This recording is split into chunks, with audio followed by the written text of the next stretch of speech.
আসসালামু আলাইকুম। দীর্ঘদিন ধরে প্রবল বৃষ্টির কারণে আমাদের যে কমলি বা হেলেঞ্চা শাকের যে জমিনটা, যেটা আমি গরুর খাওয়ানোর জন্য বপন করেছিলাম, সেই জমিনটার মধ্যে প্রচুর পরিমাণে পানি, আর সমস্ত ঘাস তো মারাই গেছে। এখন গরুর ঘাস নিয়ে আমরা আসলে সবাই আমাদের পরিবার বা আমরা সবাই বিপাকে আছি। তবুও আল্লাহ তাআলার ইচ্ছায় ওই ড্রেনটা আল্লাহ তাআলা বলেছে, কোনো একটা রাস্তা বন্ধ হয়ে গেলেও অন্য একটা রাস্তা আল্লাহ তাআলা বের করে দেয়। এই কারণেই আমরা চেষ্টা করতেছিলাম যে ওই জমিনটার ড্রেন কেটে পানি নামিয়ে দেওয়ার জন্য। আর আমি একা মানুষ, ড্রেন কাটতে কাটতে অনেক সময় লেগে গেছিলো, প্রায় 2 থেকে আড়াই ঘন্টা সময় লেগে গেছিলো, যেটা এই ভিডিওর মাধ্যমে দেখানো সম্ভব হয়নি।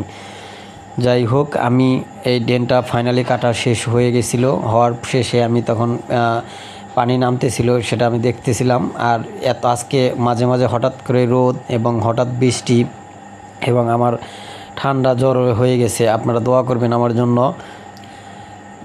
আর শুধু যারা খড় বা বিচুলি দিয়ে গাভী গরু বা ষাঁড় গরু যেটাই বলেন না কেন, সেগুলো পালন করে, আসলে সেগুলো হয় না।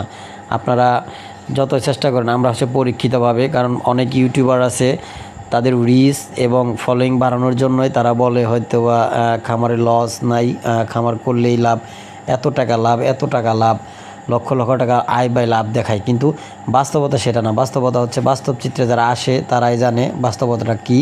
কারণ আমরা বাস্তবতার সাথে সম্মুখীন হয়ে কাজগুলো করে থাকি, আর আমরা এগুলো দেখি।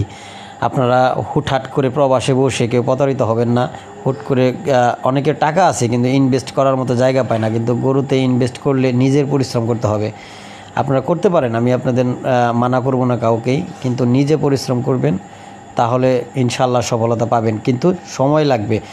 গরু বাছুরে ম্যাক্সিমাম আপনার 5 বছর সময় দিতে হবে, তাহলে দেখবেন তখন থেকে প্রফিট, মানে সম্পূর্ণ পরিপূর্ণ যে প্রফিটটা, সেটা পাবেন ইনশাল্লাহ। আর চিকিৎসার বিষয়টা তো মানে এটা ভাবাই যায় না। এটা আপনার নিজের কম্পালসারি শিখতেই হবে।